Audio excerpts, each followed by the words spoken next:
Hi everybody, it's Jennifer. Welcome to my channel. Welcome to week 1 of ShakeTube.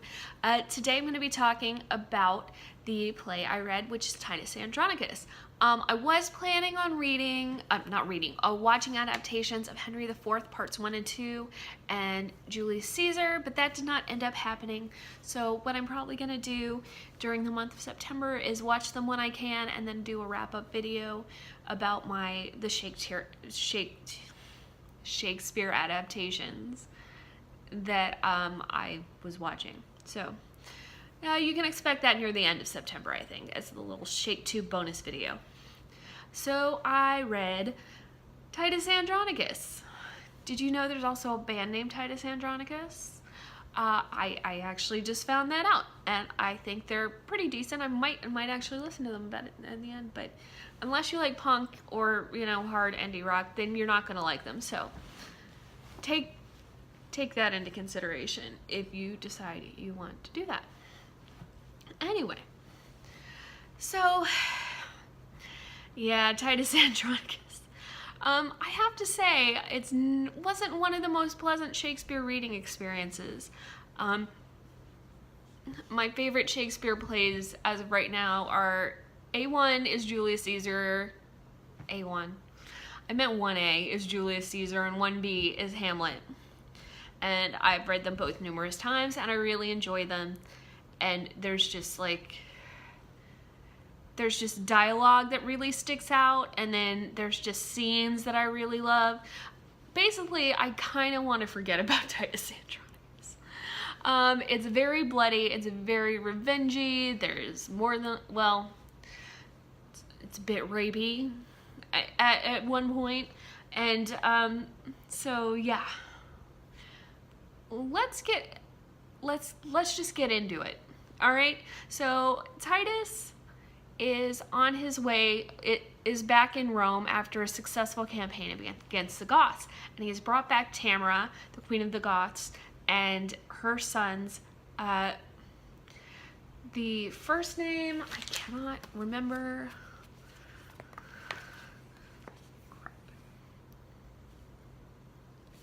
Well, I know it starts with an A.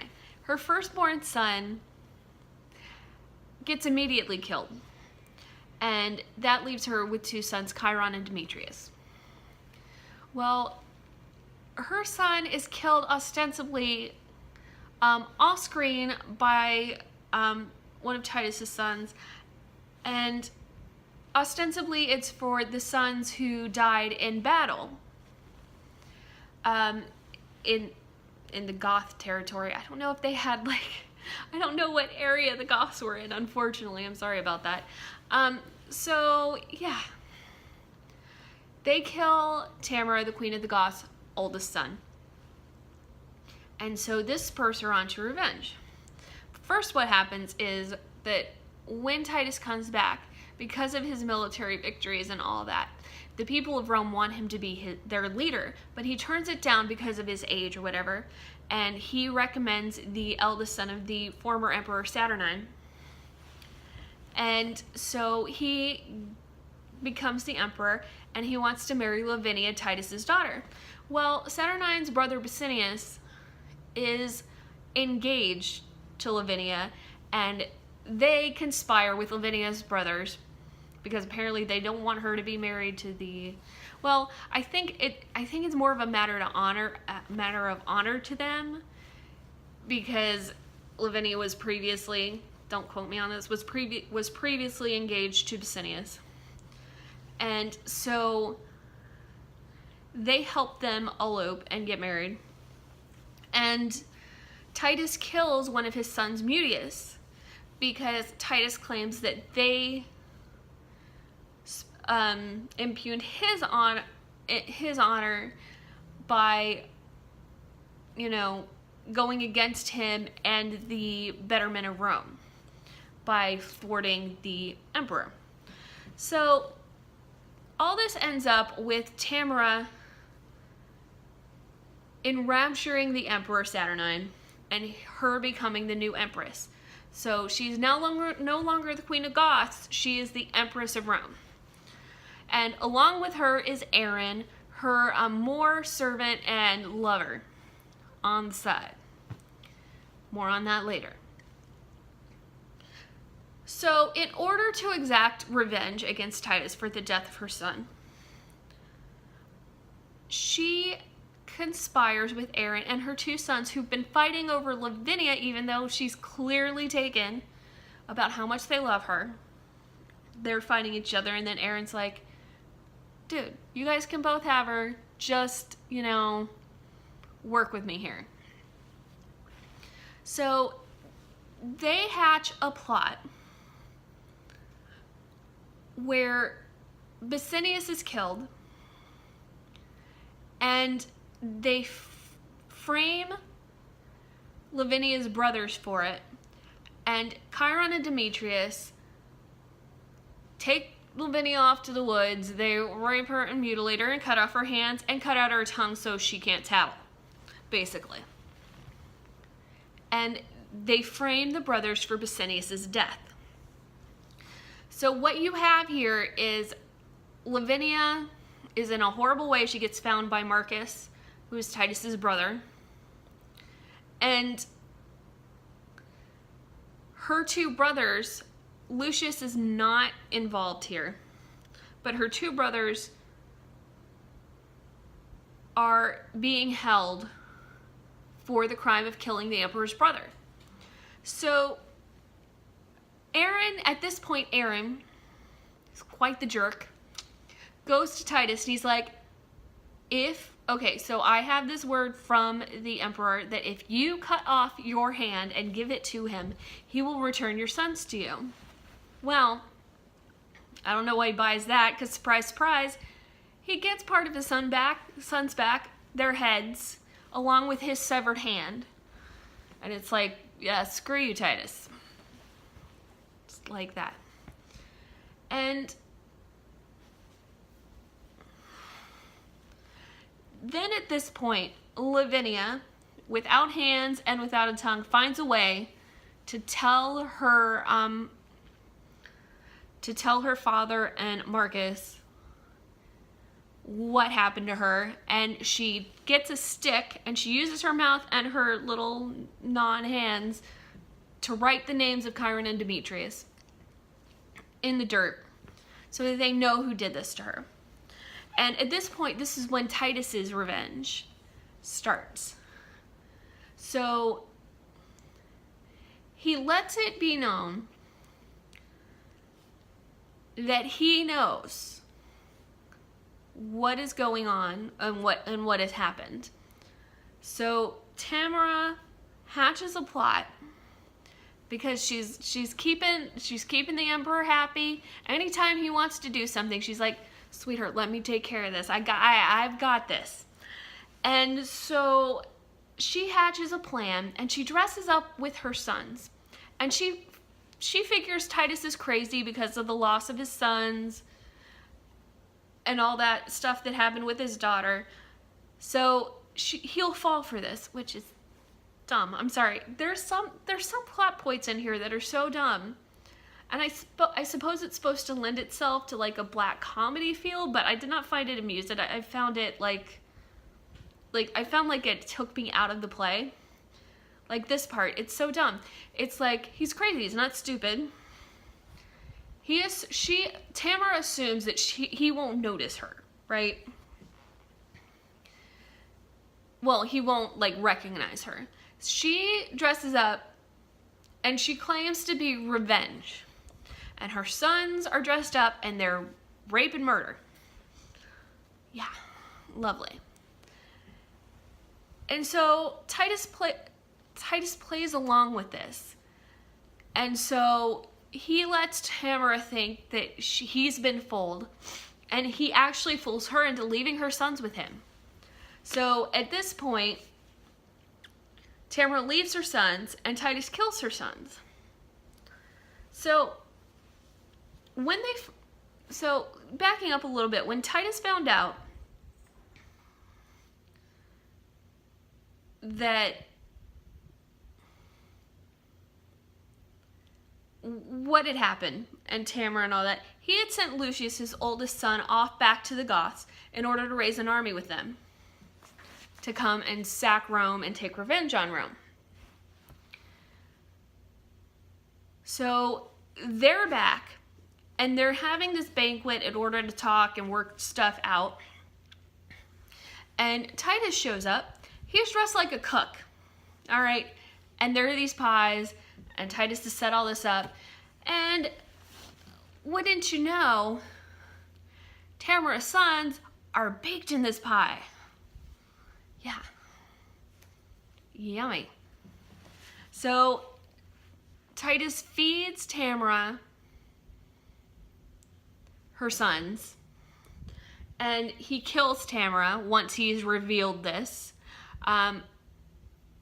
Saturnine kills Titus, and then Lucius, Titus's oldest son, kills Saturnine. So in the end, Lucius becomes the Emperor of Rome. Now, what becomes of Aaron, who is he's not completely the mastermind. Tamara has some serious sneakiness issues herself, but here's the deal.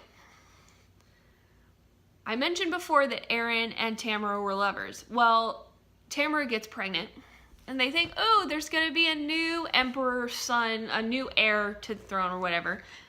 And the midwife comes looking for Aaron, and she's holding a baby that is clearly not the emperor's baby. You can tell just by looking at it. Anyway, so Tamara, the one who's going on to this, onto this revenge because Titus killed her kid, hands him off to the it's not a wet nurse, it's a midwife, and says, you got to get that baby out here, you got to get him killed. So yeah, Mother of the Year. And Aaron takes the baby because this is basically the only decent thing Aaron does. He takes the kid so it won't die, and then he ends up being captured by the Goth army that's held by Lucius. Well, Lucius is going to kill the kid, but Aaron, this is basically one of the only decent things that actually happens, and Aaron's kind of involved, but Lucius does actually show a little mercy, and he lets the kid live because Aaron promises to spill the beans and talk about all the evil things he does, and brags several times that he wished he'd been able to do more evil in the world.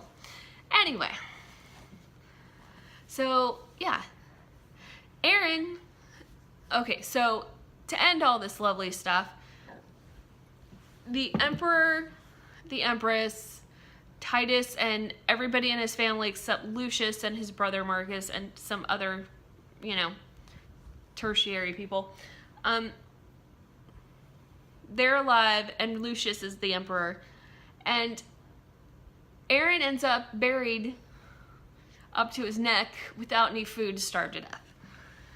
So yeah, that's Titus Andronicus, and yeah, it's not pleasant reading. I do actually want to see a screen adaptation. I think I might watch the Julie Taymor adaptation, and then I'll discuss it during my adaptations video. Because what I've seen of that, looks very stylized, and if nothing else, it'll be interesting to look at. So yeah, I don't know that I have a whole lot to actually say about Titus Andronicus. There are some pretty obvious themes going on about revenge and family honor. But I just found there was just some plot elements that I thought were ridiculously over the top. That might have worked for the audience that Shakespeare or whoever was writing this for. And I know there are certain elements now of entertainment that go for that, like soap operas and reality TV and all that. it does really feel kind of reality TV, well, soap opera-y for me, and just some of the things were just too ridiculous. There wasn't a whole lot of dialogue that stood out for me either. There was one part before Lavinia and before Basinius died and Lavinia got taken, but she is talking to Tamora in the woods, and she delivers a massive burn about her supposed affair with Aaron, which I guess is kind of an open secret. I don't know how Saturnine did not know that. But yeah, there's a wicked burn about her putting horns on Saturnine. But other than that, I don't know that I found much in it. I might try a rereading maybe in a year or two and see if anything changes. I did see Jason's video over at Chapter and Verse. He's one of the hosts, and I thought he had some really good things to say about it. But I don't really think I pulled anything additional out of it.